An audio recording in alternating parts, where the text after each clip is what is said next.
নবী সাল্লাল্লাহু আলাইহি ওয়াসাল্লাম একদিন ঘুম থেকে উঠলেন ভয়ে পেয়ে, আতঙ্কিত।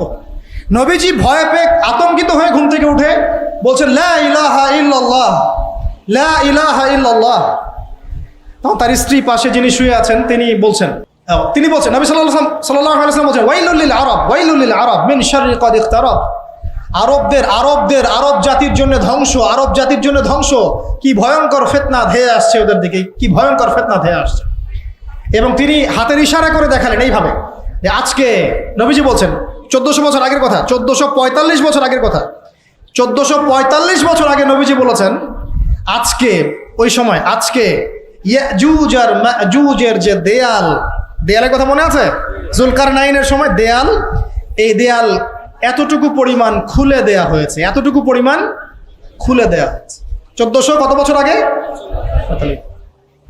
তখন তার স্ত্রী বলছেন, আনুহলিকু আফিনা সলিহিন, আনুহলিকু আফিনা সলিহিন ইয়া রাসূলুল্লাহ, আমাদের মধ্যে ভালো মানুষরা থাকা সত্ত্বেও কি আমরা ধ্বংস হয়ে যাব? আপনি যে বলছেন ওয়াইলুল লিল আরব, আরবদের জন্য ধ্বংস। নবীজি বলছেন, নাম হ্যাঁ ধ্বংস হয়ে যাবে। ইযা কাসুরাতিল খাবাস, যখন নগ্নতা, বেহায়াপনা, অশ্লীলতা সমাজে রন্ধ্রে রন্ধ্রে ছড়িয়ে পড়বে, তখন আলেম জালেম সব ধ্বংস হবে। এই হাদিসটা অকাট্য হাদিস বুখারী মুসলিমের, মানে এটা সহিহ, এটা বিষয়ে কোনো সন্দেহ নেই। তাহলে নবীজি 1445 বছর আগে বলছেন যে আরবদের জন্য ধ্বংস ধেয়ে আসছে, এবং দেয়াল এভাবে খুলে দেয়া হয়েছে। কাদের দেয়াল? ইয়াজুজ আর মাজুজ। আর ইয়াজুজ আর মাজুজের সাথে আরবদের ধ্বংসকে সম্পর্কিত করা হলো না? ইয়াজুজ আর মাজুজের সাথে আরবদের ধ্বংসকে সম্পৃক্ত করা হলো এবং বেহায়াপনাকে সম্পৃক্ত করা হলো, তাই না? বুঝতে পারছেন? আরব জাতির ধ্বংসের সাথে ইয়াজুজ মাজুজকে কানেক্টেড করা হলো এবং অশ্লীলতাকে, কি বলেন, অশ্লীলতাকে কানেক্টেড করা হলো। এখন আপনি চিন্তা করে দেখেন, সারা বিশ্বে পর্নোগ্রাফি কারা ছড়িয়ে দিয়েছে? বলেন দেখি। পর্নোগ্রাফি কি বেহায়াপনা না? সমাজের ইদা কাসুরাতিল খাবাস, যখন সমাজের রন্ধ্রে রন্ধ্রে বেহায়াপনা ছড়িয়ে পড়ে নাই? মিলান, হাদিসটা মিলান। সমাজের এই মেয়েদের এই যে ফ্যামিলিস্ট রেভলিউশন কারা ছড়িয়ে দিয়েছে? ফ্যামিলিস্ট রেভলিউশন কারা ছড়িয়ে দিয়েছে? সমাজে মেয়ে ছেলে একসাথে চলবে একই পোশাকে কারা ছড়িয়ে দিয়েছে? সমাজে মেয়েদের বেপরদায় চলার এই সংস্কৃতি কারা ছড়িয়ে দিয়েছে? মাদক আর সুদের সংস্কৃতি কারা ছড়িয়ে দিয়েছে? সবচেয়ে বড় কথা, free sex, open sex, free sex, জেনা, ব্যভিচার, পর্নোগ্রাফি, এগুলো কারা ছড়িয়ে দিয়েছে? এটাই ওই যে খুলে দেয়া হয়েছে। এটা আমার ব্যাখ্যা, এটা আমার বুঝ। পৃথিবীর এমন কোন রাষ্ট্র বাকি রাখে নাই তারা এগুলো ছড়াতে, এমন কোন রাষ্ট্র বাকি নেই। তাহলে সব জায়গায় ছড়িয়ে পড়বে না ইয়াজুজ মাজুজের ফিতনা? এই ছড়িয়ে পড়েছে। আল্লাহ পাক আমাদেরকে এই পশ্চিমা গোলক ধাঁধা থেকে হেফাজত করুন, আমিন। আমাদের সংস্কৃতি নিয়ে আমরা বুক ফুলে বাঁচবো ইনশাল্লাহ, আমাদের সংস্কৃতি নিয়ে আমরা চলবো ইনশাল্লাহ। আমাদের কোরআন আছে, হাদিস আছে, আমাদের নবী আছেন, আমাদের সাহাবীরা আছেন, আমাদের দ্বীন আছে ইনশাআল্লাহ।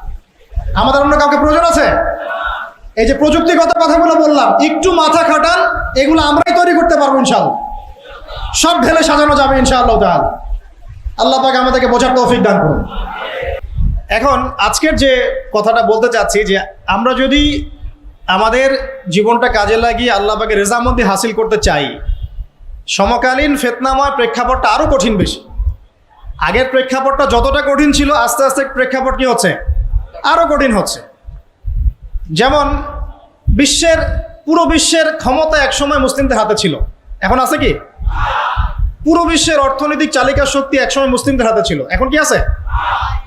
পুরো বিশ্বের আপনার বিজ্ঞান প্রযুক্তি বলেন, সামরিক বিষয়গুলো বলেন, সেনাবাহিনী বলেন, হ্যাঁ, রাষ্ট্রীয় কাঠামো বলেন, খেলাফা বলেন, যত বড় বড় কথা শব্দগুলো, এগুলো এক সময় মুসলিমদের হাতে ছিল। কাদের হাতে ছিল? এখন কি পুরো বিশ্বের কন্ট্রোল মুসলিমদের হাতে আছে? পুরো বিশ্বের অর্থনৈতিক কন্ট্রোল আছে? পুরো বিশ্বের পলিটিক্যাল কন্ট্রোল? পুরো বিশ্বের এই যে বড় বড় অস্ত্রশস্ত্রগুলো মুসলিমদের হাতে আছে? মিডিয়াগুলা, প্রযুক্তি? তো এখন প্রেক্ষাপট তাহলে আরো বেশি জটিল। তার উপরে আবার সামাজিক ফিতনা আছে, বেপর্দার ফিতনা আছে, সমকামিতা আছে, পর্নোগ্রাফি আছে, জুয়া আছে, কিশোর গ্যাং আছে, মাদকাসক্তের সয়লাভ আছে, বেপর্দা নারীদের সয়লাভ আছে না? মিডিয়া প্রোপাগান্ডা আছে, জুলুম আছে, কত কি আছে। তো এই সব কিছু মিলায় এই যুগে তো চলা আরো কঠিন কিনা? এই যুগে চ্যালেঞ্জটা আরো কঠিন কিনা? এজন্যই এরকম একটা যুগের কথা বলে নবী সাল্লাল্লাহু আলাইহি ওয়াসাল্লাম সুসংবাদ দিয়েছেন আমাদেরকে। কি সুসংবাদ?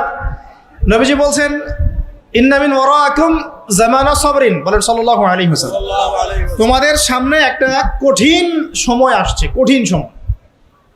উদাহরণ দিতে গিয়ে নবীজি বলছেন সময়টা এমন কঠিন যে হাতের মধ্যে আগুন ধরাটা যতটা কঠিন, হাতে ঈমান ধরে রাখা অত কঠিন হবে। আগুন ধরা কঠিন না সহজ? আগুন ধরা কঠিন না সহজ? নিঃসন্দেহে কঠিন। তাহলে ঈমান ধরে রাখাটাও হবে ওই রকম কঠিন। তার মানে বুঝতে পারছি এখন আমরা যারা ঈমান নিয়ে চলাফেরা করার দাবি করছি কিন্তু ওই রকম হিট ফিল করছি না, তাহলে ঈমানও সমস্যা নাকি? আচ্ছা, নবীজি বলছে সুসংবাদ হচ্ছে ওই জামানাতে যদি তোমরা আমার সুন্নতের উপরে অটল থাকতে পারো, ভালো করে শোনেন দিনী ভাইরা, ওইরকম ফিতনাময় পরিবেশে কঠিন জামানায় যদি তোমরা আমার সুন্নত, আমার আদর্শের উপরে অটল থাকতে পারো, আল্লাহ পাক তোমাদেরকে 50 জন শহীদ সাহাবীর নেকি দিবে। তাহলে আমাদের তো পথ পেয়ে গেলাম। আমরা কি এই সমাজ থেকে এখন পালিয়ে যাব, না এখানে থেকেই পরিবর্তনের চেষ্টা করব? কোনটা? ব্যাস, আমাদের কাজও পেয়ে গেলাম।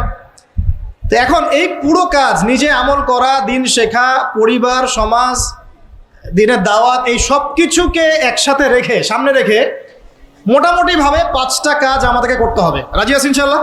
ইনশাআল্লাহ। এই 5টা হচ্ছে আলোচনার মূল বিষয়। 1 নাম্বার,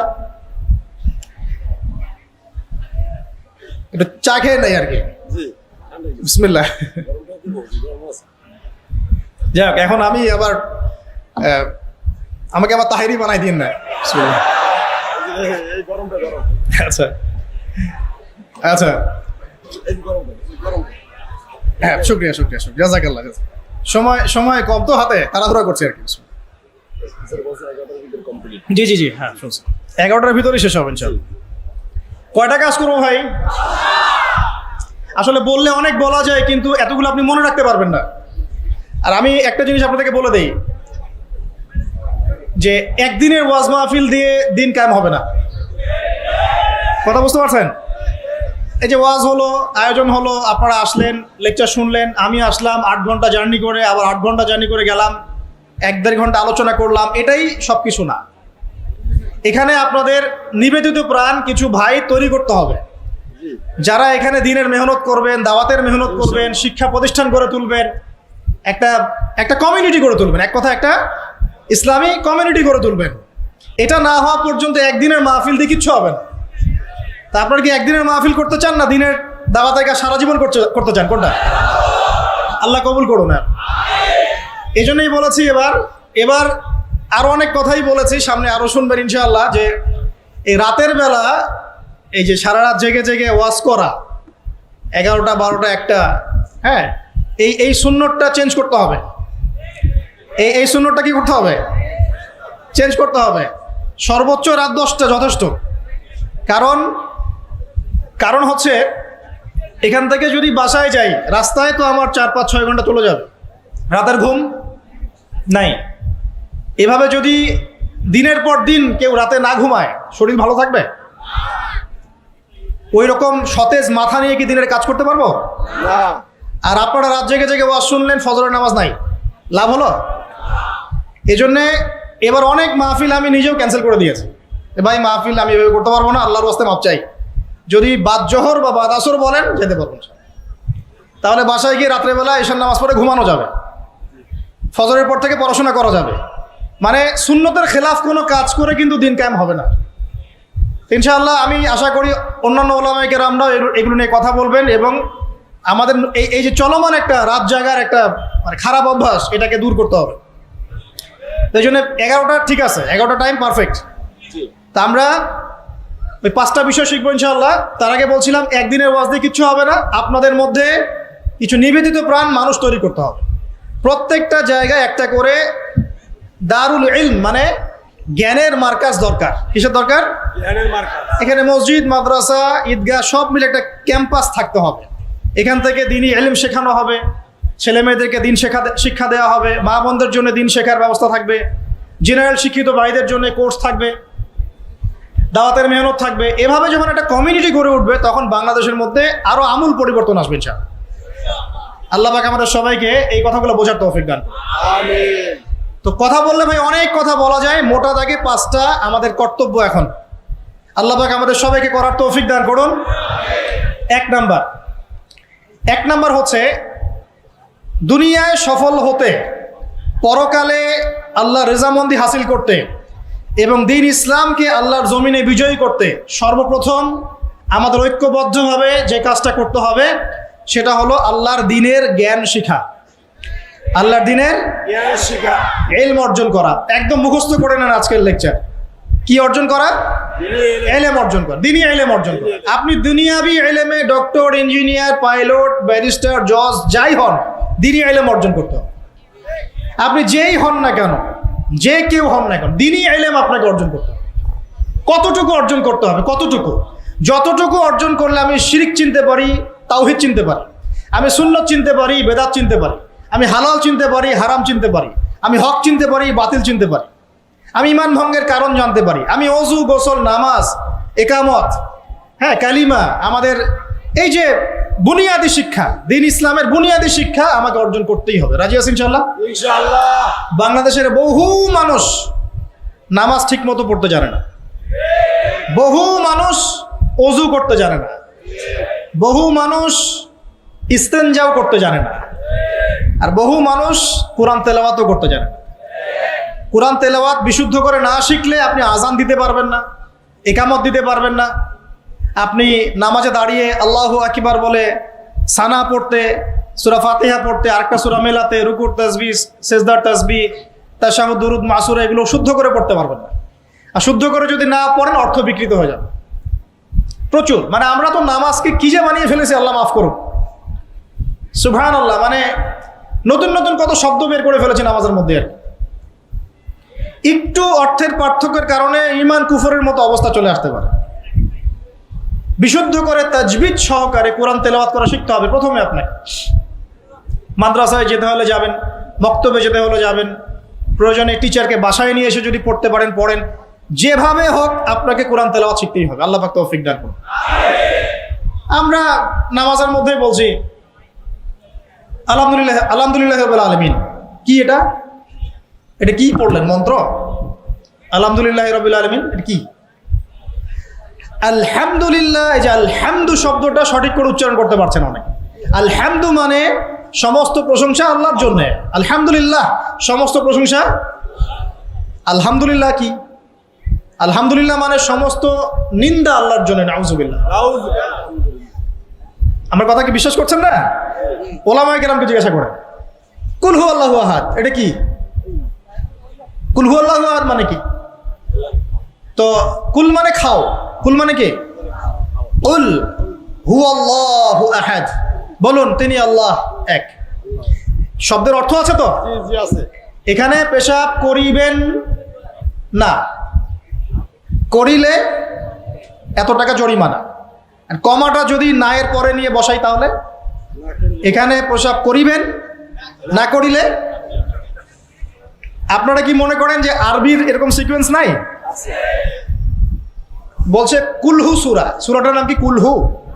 কুলহু বলে কোনো শব্দ আছে? কুল একটা শব্দ, হুয়া আলাদা শব্দ। কুল হুয়া আল্লাহু আহাদ, কুল হুয়াল্লাহু আহাদ। এই তো আমরা কত ভুল করি পদে পদে। সামি আল্লাহু লিমান হামিদা আছে না? সামি আল্লাহ, আল্লাহ তার কথা শোনেন। লিমান হামিদা, যে তার প্রশংসা করে, না যে আল্লাহর প্রশংসা করে আল্লাহ তার কথা শোনেন। এন্ড আমরা শব্দ বানিয়েছি সামি আল্লাহ হুলিমান হামিদা। তো হুলিমান হামিদা কি শব্দ? হুলিমান হামিদা বলে কোনো শব্দ আছে?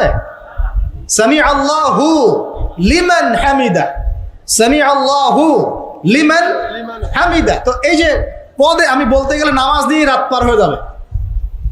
পদে পদে পদে পদে আল্লাহু আকবার শব্দটা আল্লাহু আকবার, আল্লাহু আকবার বানিয়ে দেয়। আকবার, আকবার মানে কি? অনেকের আজান শুনে মনে হয় যে গিয়ে একটা পিটন লাগাই দিয়ে, একামত শুনলে মনে হয় যে একটা পিটন লাগাই দেয়। কাতকা মাতিস সালা, কাতকা মাতিস সালা, এটা আবার কি? এগুলো কি মানে এই যে এগুলো কেন হচ্ছে জানেন? একটাই কারণে, কারণ বিশুদ্ধ করে আমরা কোরআনুল কারীম তেলাওয়াত করা শিখছি না। তো দিন কায়েম করবে, দাওয়াতের কাজ, মেহনত, জিহাদ, ইকামতে দিন, কত বড় বড় কথা। আর বেসিক এই কোরআন তেলাওয়াত করা শেখার নাম নাই। আমরা ইয়াংদের মধ্যে একটা সমস্যা দেখছি এখন, ফ্যান্টাসি মানে আগে হয়তো মানে বিপথে ছিল, হেদায়েত পেয়েছে, ইসলামের দিকে এসেছে, এখন অনেক বড় বড় স্বপ্ন। মাশাআল্লাহ, স্বপ্ন দেখা ভালো, বড় বড় স্বপ্ন, বড় বড় ইচ্ছা। অনলাইনে বসে গরম করে ফেলছে একদম, ফেসবুক গরম, ইউটিউব গরম, হ্যাঁ, ব্লগ দিয়ে ভর্তি গরম। কিন্তু বেসিক যে কোরআন তেলাওয়াতটা করা শিখবে সেটা ঠিক নেই। 3 মাস কোরআনটা তেলাওয়াত করা শিখবে একজন আলেমের কাছে নাই। একটা কোর্স লঞ্চ করে দেন 6 মাস ক্লাস করবে না, প্রথমে 1 মাস ক্লাস করে পরে নাই, 5 মাস নাই। তো এইভাবে ভাই দিনের হয়তো সামান্য কিছু খেদমত হতে পারে, সামগ্রিক পরিসরে ইসলাম বিজয়ী হবে না। এক কথায় আমরা যদি এই যুগের আবু বকর, ওমর, উসমান, আলী রাদিয়াল্লাহু আনহুম আজমাইন হতে না পারি, তাহলে এই যুগের সেই ইসলামী খেলাফা বাস্তবায়িত হবে না। এটা হলো মূল কথা। এই পথের প্রথম কাজটাই হচ্ছে দ্বীনি ইলম অর্জন করা। আর ইলম অর্জন করাটা আপনার জন্য কি? নফল, মুস্তাহাব, সুন্নত না ফরজ? এটা কে বলেছেন? রাসূলুল্লাহ সাল্লাল্লাহু আলাইহি ওয়াসাল্লাম বলেছেন, তালাবুল ইলমি ফরিদাতুন আলা কুল্লি মুসলিম। তালাবুল ইলম মানে জ্ঞান অর্জন করা, ফরিদা ফরজ মানে কি? ফরজ মানে বাধ্যতামূলক। আলা কুল্লি মুসলিম, কুল্লি মানে কি? প্রত্যেক। কুল্লি মানে কি? কুল্লু মানে প্রত্যেক মুসলমানের উপরে, প্রত্যেক মুসলমান যে মুসলমান দাবি করে নিজেকে, কালিমা পড়েছে, তার উপরে জ্ঞান অর্জন করা ফরজ করেছেন আল্লাহ। আপনি কোরআন তেলাওয়াত না শিখে থাকতে পারবেন না, তো এটা আপনার উপর ফরজ করা হয়েছে। নামাজ কি পড়ছেন, কি বলছেন, এটা আপনাকে শিখতে হবে, তো এটা ফরজ করা হয়েছে। আজান দেওয়া শিখতে হবে, ইকামত দেওয়া শিখতে হবে, ইমামতি করার যোগ্যতা অর্জন করতে হবে। এই মালয়েশিয়ার একটা ভালো জিনিস দেখলাম যে ওখানে প্রাইমারি লেভেল থেকে, মানে স্কুল লেভেল থেকেই এই মাদ্রাসা এবং মানে জেনারেল এটা আলাদা করে করে কোনো প্যাটার্ন করা নাই, এটা একসাথেই প্যাটার্নটা করে দেয়। মানে আপনি স্কুলে ভর্তি হলে, স্থানীয় স্কুলে বা কলেজে যেভাবে তারা সিস্টেম করেছে, ইসলামের বুনিয়াদী শিক্ষাটা বাধ্যতামূলক শিখতে হবে। যে কেউ, তাদের সিভিলিয়ানদের মধ্যে যে কেউ ইমামতি করতে পারে। মাশাআল্লাহ, এটা আমাদের করা উচিত ছিল না? আমরা কি মুসলিম প্রধান দেশের অধিবাসী না? আমরা জোর দাবি জানাই যে শিক্ষা ক্ষেত্রে একটা আমূল পরিবর্তন নিয়ে আসতে হবে ইনশাআল্লাহ। একদম প্রাইমারি লেভেল থেকে ইসলামিক শিক্ষাকে আমাদের দেশে বাধ্যতামূলক করা হোক। মাদ্রাসার শিক্ষা মাদ্রাসায়, আবার সেকুলার শিক্ষাতে, এই দুদিকে চলছে। তাহলে একজন ব্যক্তি যে স্কুলে ভর্তি হলো, আপনার ছেলে এখানে 10 বছর পড়বে, এসএসসি পরীক্ষা দিবে, এইচএসসি, তারপরে অনার্স মাস্টার্স, এই 20 বছরে ইসলামটা শিখবে কি? যতটুকু শিখছে এই শিক্ষাটা তো প্র্যাকটিক্যালি প্রয়োগও করতে পারছে না। আর এই জায়গা থেকে যখন কেউ উঠে আসছে, তখন সে তো উম্মার দায়িত্ব নিতে পারছে না। তাহলে ব্যাপারটা কি এমন যে আমরা এদিকে শুধু দুনিয়ার চর্চা করব, আর মাদ্রাসা লাইনে যারা পড়ে তারা দিনের চর্চা করবে? দিন চর্চা করার, দিন পালন করার, প্রচার প্রসারের আমাদের কোনো অধিকার নাই? তাহলে এই শিক্ষাটা অর্জন করলে কি আমরা কি সবাই কি খারাপ হয়ে যাব? আমরা ইসলামিক শিক্ষা শুরু থেকে দেওয়ার চেষ্টা করি বাচ্চাদেরকে, প্রাইমারি লেভেল থেকে, আমাদের বাচ্চারা কি নষ্ট হয়ে যাবে? এই জিনিসটা আল্লাহ পাক আমাদের সমস্ত ঊর্ধ্বতন কর্তৃপক্ষদেরকে বোঝার তৌফিক দান করুন। আল্লাহ পাক আমাদের ঊর্ধ্বতন কর্তৃপক্ষদেরকে এই বিষয়টা বোঝার তৌফিক দান করুন যে ইসলামী শিক্ষায় কল্যাণ ছাড়া অকল্যাণ কিছু নাই। এখানে যদি অন্য ধর্মাবলম্বী কেউ থাকেন, সে তার ধর্ম চর্চা করবে, কোনো সমস্যা? আমরা আমাদের ধর্ম শিখবো ইনশাআল্লাহ। তো এই জিনিসটা আমাদের বুনিয়াদী শিক্ষা। এখন যদি আপনি না পারেন, এখন আপনার কাছে ওই পাওয়ার নাই, ক্ষমতা নাই, ইমপ্লিমেন্টের সুযোগ নাই, তাহলে কি করবেন? তাহলে এখন যে আপনি 20 বছর পড়াশোনা করে ফেলেছেন জেনারেল লাইনে, এখন কি করবেন? এখন আপনার জন্য কিছু অপশন খোলা আছে। এক, স্থানীয় বরেণ্য ওলামায়ে কেরাম যারা আছেন তাদের সাথে পরামর্শ করে সিলেবাস তৈরি করে নিয়ে পড়াশোনা করুন, এটা একটা অপশন। 2, আপনারা কিছু দিনী ভাই ব্যাচ করে করে ওলামায়ে কেরামের কাছে গিয়ে একটা করে কিতাব শেষ করেন। 2, 3, অনলাইনে কিছু কোর্সেস চলছে, এই কোর্সেসগুলো করতে পারেন, কাজে দিতে পারে। তবে অনলাইনে কোর্স অফলাইনের মতো হয় না। অফলাইনে ওস্তাদদের সামনে বসে যে পড়াশোনা, এটা অনলাইনে পাবেন না। ঠিক আছে? অথবা অথবা আপনার যদি সুযোগ থাকে তাহলে প্যাটার্ন চেঞ্জ করে এই প্যাটার্নে যেতে হবে। এগুলো ছাড়া তো আপনার সামনে কোনো অপশন খোলা নাই। আরেকটা অপশন হতে পারে যে আমরা যদি মাদ্রাসাগুলোতে এবং আমাদের শিক্ষা প্রতিষ্ঠানগুলোতে জেনারেলদের জন্য আরবির কোর্স আর মাদ্রাসা শিক্ষার্থীদের জন্য জেনারেল কোর্স রাখি, তাহলে উভয়ে শিক্ষিত হতে পারবেন। মনে করেন এই ভাই মাদ্রাসায় পড়েছেন, মাশাআল্লাহ, তিনি মাদ্রাসার সব জ্ঞানই রাখেন আলহামদুলিল্লাহ, কিন্তু সায়েন্স, ইংরেজি, mathematics, science and technology, ICT এগুলোর জ্ঞান তার নাই, মনে করেন নাই, বা থাকলেও খুব সামান্য। এই সামান্যটা দিয়ে তিনি বিশ্বকে ডিল করতে পারছেন না, বিশ্বের চ্যালেঞ্জ মোকাবেলা করতে পারছেন না। তাহলে এই ভাই যদি 6 মাস 1 বছরের এই কোর্সগুলো করতে পারে, জেনারেল ডিপ্লোমা কোর্স, তাহলে তিনি উপকৃত হবেন কিনা? তাহলে তার জন্যই রাস্তা। আর এক ভাই মনে করেন যে ইউনিভার্সিটি শেষ করেছেন, 20 বছর পড়াশোনা করে ফেলেছেন, কিন্তু তিনি 20টা সূরা শিখতে পারেন নাই, নামাজ শিখতে পারেন নাই, ওযু শিখতে পারেন নাই। এখন এই ভাইকে কি করবেন? এই ভাইকে ইসলামিক কিছু ডিপ্লোমা কোর্সের আওতায় আনতে হবে, এনে অফলাইন বা অনলাইনে শিক্ষা দিয়ে তাকেও মানুষ করে গড়ে তুলতে হবে। এই তো যদি আমরা চিন্তা করি, আমরা চিন্তা করতে হবে আমাদেরকে জাতি নিয়ে, বড় বড় কথা বললে হবে না তো। যুব সমাজের এখন যে অবস্থা, আপনি সামনে একটা ভয়ঙ্কর বিকলাঙ্গ যুব সমাজ দেখতে পারবেন। মস্তিষ্ক বিকৃত হয়ে গেছে এদের মোবাইল ফোন দিয়ে।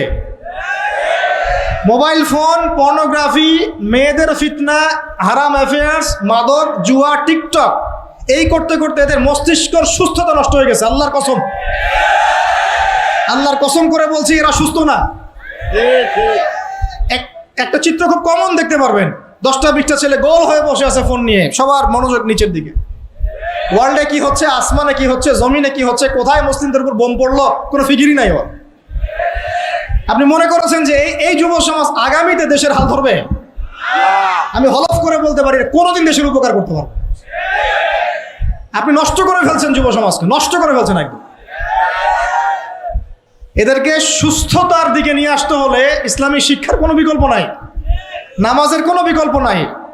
এদেরকে সামাজিক কাজে লাগিয়ে দিতে হবে, সোশ্যাল কাজে, সামাজিক উন্নয়নমূলক কাজে, এই যে মানবতার সেবামূলক কাজে, প্র্যাকটিক্যাল কিছু কাজে, কিছু বানাও, কিছু করো, সায়েন্স নিয়ে ঘাটাঘাটি করো, কিছু প্রযুক্তি উদ্ভাবন করো, তোমরা কিছু করো। দেখেন আমরা যত কিছু ব্যবহার করি সব কিছু কিন্তু ইহুদি খ্রিস্টানদের। এই যে আমি যে মাইকে কথা বলছি, এই মাইকে ইসলামের বড় বড় কথা বলছি, এই মাইকটাও দেখা যাবে যে মুসলমান তৈরি করে নেয়। তাহলে এটা কি কাম্য ছিল? আর এই বিশ্বের যত শিক্ষার বুনিয়াদ, এই বুনিয়াদি শিক্ষা দিয়েছে মুসলিমরা। বিশ্বাস না করলে খালি আপনি 1200 বছর ইতিহাসটা পড়ে দেখেন। ইবনে সিনার নাম শুনেছেন? চিকিৎসা বিজ্ঞান দাঁড়িয়ে আছে ইবনে সিনার উপরে, নাম শুনে নেই? জাবির ইবনে হাইয়ানের নাম শুনেছেন? এই কেমিস্ট্রি না থাকলে আপনি ওষুধ তৈরি করতে পারবেন না, কেমিস্ট্রি না থাকলে কি পারবেন না? মেডিসিন তৈরি করতে পারবেন না। এটা দাঁড়িয়ে আছে কেমিস্ট্রি জাবির ইবনে হাইয়ানের উপরে, যাকে ইউরোপে বলে গ্যাবর ইবনে হাইয়ান। এরকম নাম প্রচুর আছে। আপনি এই যে ম্যাথামেটিক্সের কথা বলেন, জ্যোতির্বিদ্যার কথা বলেন, তারপরে প্রাণীবিদ্যার কথা বলেন, এই রক্ত সংবহন যন্ত্রের কথা বলেন, এক একটা সাবজেক্ট ধরে ধরে দেখেন, সবগুলার গোড়ার মধ্যে আমাদের মুসলিম মনীষীদের অবদান আছে। এমনকি এই যে পুরো বিশ্বের যে দর্শনগুলো চলছে, যত দর্শন, ফিলোসফিক্যাল থটস, আমরা ফিলোসফি পড়েছি, এই ফিলোসফিগুলোর গোড়ায় গিয়ে আপনি দেখবেন সব মুসলিম দার্শনিকদের নাম লেখা আছে। আমরা ইমাম গাজালির নাম জানি না, ইবনে রুশদের নাম জানি না, হ্যাঁ, আমরা অনেক কিছু জানি না। আসলে আমরা শেকড় ভুলে গেছি এখন। বিশ্বাস করেন, আমরা এই যে প্রযুক্তি, মোবাইল ফোন, টিকটক, মেয়েদের পিছনে ঘুরতে ঘুরতে, অ্যাফেয়ার, বাইক চালানো, আমরা আমাদের জীবনের লক্ষ্যই ভুলে গেছি। আল্লাহ পাক আমাদের যুব সমাজকে তাদের জীবনের লক্ষ্য বোঝার তৌফিক দান করুন। ভাই, আল্লাহ পাক আপনাকে এমনি এমনি সৃষ্টি করেন নাই, আমাকে এমনি এমনি সৃষ্টি করেন নাই। আল্লাহ পাক চান আমাদের কাছে আমরা যেন তার দ্বীনের জ্ঞান অর্জন করি এবং এই জ্ঞান অনুযায়ী আমল করি। এই আমলটা সমাজে ছড়িয়ে দেই, ইসলামের দাওয়াতের মেহনত ছড়িয়ে দেই, যাতে একটা সময় হলেও যেন আল্লাহর জমিন, আল্লাহর দ্বীন কায়েম হয়। এটা আল্লাহ পাক চান আমাদের কাছে।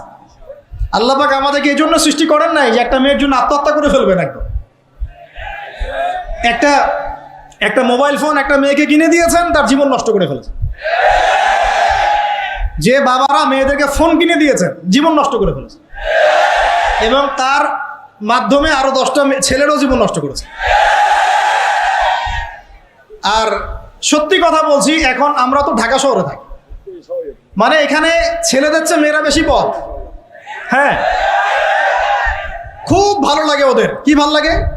একটা ছেলের সাথে বাইকে করে ঘুরবে, টাকা খসাবে, এখানে ওখানে ডেট করবে, আস্তে আস্তে এগুলোতে খুব মজা পায়। এগুলোর জন্য কি তাকে সৃষ্টি করা হয়েছে? আপনি বলেন এই মেয়েদেরকে আপনি যখন ঘরে নিয়ে আসবেন, আমি নারী বিদ্বেষী কথা বলছি না, নারীদেরকে আমরা অনেক অনেক সম্মান করি, অনেক শ্রদ্ধা করি। আর আমাকে জন্ম দিয়েছেন একজন নারী, আমাকে দিনের পথে চলতে আত্মবিশ্বাস যোগায় পিছন থেকে ঘরের নারী যোগায় কি না? আমার নিজের কন্যা সন্তান আছে, আমরা মেয়ের বাবা। কিন্তু এখন যে টিকটক জেনারেশন মেয়েদেরকে আপনি তৈরি করছেন, ফোন হাতে তুলে দিয়ে ডেটিং করছে, বাইকের পিছনে ছেলের সাথে ঘুরছে, এখানে ওখানে ফ্রি ওপেন সেক্স করছে, কোনোদিন ধর্ষণের শিকার হচ্ছে, এই মেয়েদেরকে ঘরে নিয়ে আসার পরে এদের গর্ভ থেকে কি আপনি ইসমাইলের মতো সন্তান পাবেন? এদের সাথে তোমরাও দেখা যায় যে অনেক সময় প্রেম করতে ভালো লাগে, কিন্তু এই মেয়েদেরকে কেউ বিয়ে করবে না। এ ধরনের নারীদের সাথে মানুষ প্রেম করতে মজা পায়, কেউ সম্মান করে বিয়ে করতে চায় না। করলেও দেখবেন 2-1 বছরের মধ্যেই নাই সেই সম্পর্ক, গায়েব। তো অনেক দূর চলে আসলাম, এত দূর আসতে চাইনি, কথার পিঠে চলে আসলো যে সমস্যা হচ্ছে গোড়ায় আমরা আমাদের যুবক যুবতী, আমাদের ছেলে মেয়েদেরকে দিনই বুনিয়াদি ইসলামী শিক্ষা দিচ্ছি না। এটা শিক্ষা দেওয়ার দায়িত্ব প্রত্যেক পিতার, প্রত্যেক মাতার। সে মাদ্রাসায় পড়ুক আর জেনারেল লাইনেই পড়ুক, আপনাকে শিক্ষা নিশ্চিত করতে হবে। কিভাবে করবেন এই হেডেক এখন আপনার, আমার আর হেডেক নাই, আমি দিয়ে দিলাম হেডেক আপনাকে। এই হেডেকটা আমার মাথায় ছিল, আপনাকে দিয়ে দিলাম, আপনি চিন্তা করেন কিভাবে করবেন। এখন পারলে অফলাইনে করেন, না হলে অনলাইনে করেন। অনলাইনে আচ্ছা আলোচনা চলে আসছে, একটা কথা বলে দিই, অনলাইনে অনেক রকম কোর্সেস চলছে। তবে আমি নিয়াত করেছি ইনশাআল্লাহ, আমি আরও কয়েকজন ওলামায়ে কেরামদের সাথে পরামর্শ করেছি এবং এখনও করে যাচ্ছি। কমপক্ষে বরেণ্য 8 থেকে 10 জন স্কলার বা আলেমদেরকে নিয়ে অনলাইনে ইনশাআল্লাহ আমরা একটা মাদ্রাসা খুলবো ইনশাআল্লাহ। এটা অফলাইন না, অনলাইন মাদ্রাসা। আমি নাম দিয়েছি তহা জিন্নুরাইন ইসলামিক অনলাইন মাদ্রাসা। আমি দোয়া করি আল্লাহর কাছে, আল্লাহ পাক যেন এই মাদ্রাসাকে কবুল করেন। এই রসিলা করে আল্লাহ পাক লক্ষ লক্ষ কোটি কোটি যুবককে দিনের জ্ঞান শেখার তৌফিক দান করেন, যুবতীদেরকে দান করেন, আমাদের ছোট ছোট সোনামণিদেরকে দান করেন। যারা অফলাইনে দিন শিখতে পারছে না, আল্লাহ যেন অনলাইনে শেখার তৌফিক দান করেন। তো এখানে বেশ কয়েকটা লেভেলে বেশ কয়েকটা কোর্স লঞ্চ করা হবে ইনশাআল্লাহ। যেমন বাচ্চাদের জন্য বুনিয়াদি নুরানি কোর্স। আপনার বাচ্চা আছে ছোট, 4 বছর 5 বছর বয়স, ভর্তি করায় দিলেন, নুরানি কোর্স করবে, কোরআন তেলাওয়াত করা শিখবে। এরপরে হিপস, একটা হিপসের কোর্স, আপনি অনলাইনেই হিপস করবেন। যাদের বয়স 10 বছর হয়ে গেছে, 12 বছর 15 বছর, অনলাইন হিপস করবে। আপনি চাইলে আপনার বয়স যদি 30-40 হয় আপনিও করতে পারবেন, আপনার ব্যাচটা আলাদা হবে। এরপরে হচ্ছে আমাদের জেনারেল ভাইদের জন্য, জেনারেল শিক্ষিত দিনী ভাইদের জন্য ইসলামিক ডিপ্লোমা কোর্স। এটা কেমন? এখানে 4-5টা লেভেল থাকবে। লেভেল 1 মনে করেন, এখানে আপনার বুনিয়াদি জিনিস, আপনার আকীদা, আপনার কোরআন তেলাওয়াতের জ্ঞান, আপনার দৈনন্দিন জিকির আজগার, নামাজ, আপনার হাদিসের মধ্যে ফয়জুল কালামের মতো বই, ঠিক আছে, ইসলামের ইতিহাস, তারপরে ফিকহের মধ্যে ফিকহুল মুয়াসসার, এই ধরনের বই। মানে প্রাথমিক বুনিয়াদি যে জ্ঞানটুকু মাদ্রাসা দেওয়া হয়, এটা ইনশাল্লাহ শিখবেন।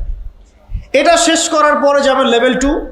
লেভেল 2তে গিয়ে আরও হাই ক্লাস কিছু বই পাবেন, ওখানে আরও কিছু সাবজেক্ট অ্যাড হবে, ইসলামিক পরিবার, ইসলামিক অর্থনীতি, ঠিক আছে, ইসলামিক জিওপলিটিক্স, এসক্যাটোলজি, এরকম কিছু সাবজেক্ট আসবে ইনশাআল্লাহ। এটা দিয়ে আবার কপি করে সবাই বানানো শুরু করে দিয়েন না, আমি তো বলে দিচ্ছি আর কি। আর বানালে আলহামদুলিল্লাহ কোনো সমস্যা নাই, এটাও দিনের খেদমত হবে ইনশাআল্লাহ। একজনকে দেখে যদি আরও 10 জন শেখে, সমস্যা কোনো সমস্যা? এভাবে লেভেল 3তে গিয়ে আপনি মাদ্রাসায় যেগুলো নাহু, হেদায়াতুন নাহু, হেদায়া কুদুরি, এই ধরনের বইগুলো পড়ানো হয়, এগুলো শিখবেন ইনশাআল্লাহ। শেষ লেভেলে গিয়ে আপনি জালালাইনের মতো তাফসীর শিখবেন ইনশাআল্লাহ। মানে একজন মৌলানা সাহেব বলতে বোঝাচ্ছি, আমি তো আপনাকে ফকিহ বা মুফতি বা মুহাদ্দিস এরকম লেভেলের কথা বলছি না। একজন আলেম, একজন জাননেওয়ালা, বুঝওয়ালা মানুষ যতটুকু দিনের জ্ঞান অর্জন করেন ইনশাআল্লাহ, এই জ্ঞানটুকু আপনি লেভেল 1, 2, 3, 4, 5 এভাবে আপনি অর্জন করবেন ইনশাআল্লাহ। এভাবে যদি আমরা পুরো বাংলা ভাষাভাষীদের মধ্যে পুরো ওয়ার্ল্ড ওয়াইড এটাকে ছড়াতে পারি, ইনশাআল্লাহ আগামী 5 বছরের মধ্যে আমরা আশাবাদী কমপক্ষে 1 লক্ষ মানুষ তো দিন শিখবে ইনশাআল্লাহ। আল্লাহ পাক আমাদেরকে তৌফিক দান করুন। এবং এগুলো হবে খুব স্বল্প মেয়াদী, 6 মাস 4 মাস 6 মাস এরকম কোর্স, যাতে আপনি বিরক্ত না হন। কারণ আমি অভিজ্ঞতা থেকে দেখেছি 1 বছরের কোর্স মানুষ করতে চায় না। দিনী বোনদের জন্য কোর্স থাকবে এবং দিনী বোনদের ক্লাস নেবেন মহিলা টিচাররা ইনশাআল্লাহ। দিনী বোনদের ক্লাস নেবেন মহিলা টিচাররা ইনশাআল্লাহ। যদি কেউ প্যারেন্টিং নিয়ে কোর্স করতে চান, প্যারেন্টিং কোর্স থাকবে, সন্তান প্রতিপালন। যদি কেউ পরিবার নিয়ে কোর্স করতে চান, ফ্যামিলি ডেভেলপমেন্ট কোর্স থাকবে। ইসলামিক ইকোনমিক্স নিয়ে কোর্স করতে চান, ইসলামিক ইকোনমিক্সে কোর্স থাকবে। ইসলামিক ফাইন্যান্স শিখতে চান, সেটা থাকবে ইনশাআল্লাহ। এক একটা ডিপার্টমেন্টের এক একটা কোর্স নিয়ে আমরা এই মাদ্রাসা লঞ্চ করবো ইনশাআল্লাহ। ইনশাআল্লাহ আল্লাহ পাক এটাকে কবুল করুন, আমিন। আমিন। এবং এর পাশাপাশি এই সিলেবাসগুলো আমি নিয়াত করেছি উন্মুক্ত করে দিব। যে কোনো প্রতিষ্ঠান, দিনী প্রতিষ্ঠান, সেটা হোক ইসলামিক স্কুল বা ইসলামিক কলেজ বা মাদ্রাসা, তারা যদি এই কোর্সগুলো করতে চায়, করাতে চায়, সিলেবাস নিয়ে তারা লঞ্চ করতে চায়, ইনশাআল্লাহ তাদের জন্য উন্মুক্ত করে দেওয়া হবে ইনশাআল্লাহ, যাতে করে সারা দেশের বিভিন্ন জায়গায় কোর্সগুলো ছড়িয়ে পড়ে। আমি জ্ঞানতাত্ত্বিক কথা এজন্য বললাম বেশি করে, প্রথম ফরজ আপনার উপরে ইকরা বিসমি রাব্বিকাল্লাযী খালাক। এখন চিন্তা করেন, হেরা গুহায় নবী সাল্লাল্লাহু আলাইহি ওয়াসাল্লাম বসে আছেন, জিবরাইল আলাইহিস সালাম এসে তার সামনে প্রথম যে আয়াতটা ওহী করলেন, সেই আয়াতটা নামাজের আয়াত ছিল না, সে একটা যাকাতের আয়াত ছিল না, সেই আয়াতটা রোজা রাখো আয়াত ছিল না, এমনকি মূর্তি পূজা করো না এমনও ছিল না। কি ছিল ভাই? ইকরা, আপনি পড়েন, পড়ুন, আপনি পড়ুন, হে নবী আপনি পড়ুন। নবীজি কিন্তু পড়তে জানতেন না, আপনারা জানেন কি? নবী সাল্লাল্লাহু আলাইহি ওয়াসাল্লাম কিন্তু লিখতে পড়তে জানতেন না। আল্লাহ পাক এমন একজন মানুষকে সুবহানাল্লাহ শেষ নবী করেছেন, যিনি লিখতে জানতেন না, পড়তে জানতেন, যাতে কাফেররা এই অপবাদ দিতে না পারে তুমি আগের কিতাবগুলো থেকে দেখে দেখে লিখে নিয়ে আসছো। সুবহানাল্লাহ, আল্লাহু আকবার। তো নবী সাল্লাল্লাহু আলাইহি ওয়াসাল্লাম বলেন, মা নবী কারি, আমি তো পড়তে জানি না। তিনি কি বলছেন? সহিহ বুখারী খুলে দেখেন দ্বিতীয় হাদিসটা, মা নবী কারি, আমি তো পড়তে জানি না। তারপরেও জিবরাইল আলাইহিস সালাম বলেন, ইকরা, আপনি পড়ুন, বিসমি রাব্বিকাল্লাযী খালাক, আপনার রবের নামে যিনি আপনাকে সৃষ্টি করেছেন। সুবহানাল্লাহ। সর্বপ্রথম এই জ্ঞানতাত্ত্বিক বিপ্লব হয়েছে মক্কার মাটিতে, তখনই আবু বকর, ওমর, ওসমান, আলীর মতো সাহাবী তৈরি হয়েছে। জ্ঞান ছাড়া শুধু বড় বড় কথা দিয়ে আর জ্ঞানহীন আমল দিয়েও কোনো কাজ নাই। জ্ঞানহীন আমল দিয়ে কিন্তু খুব একটা কাজ হয় না। আপনি হয়তো মনে করছেন যে আমি ইমাম সাহেবকে জিজ্ঞাসা করে নেবো, ব্যাস হয়ে গেল।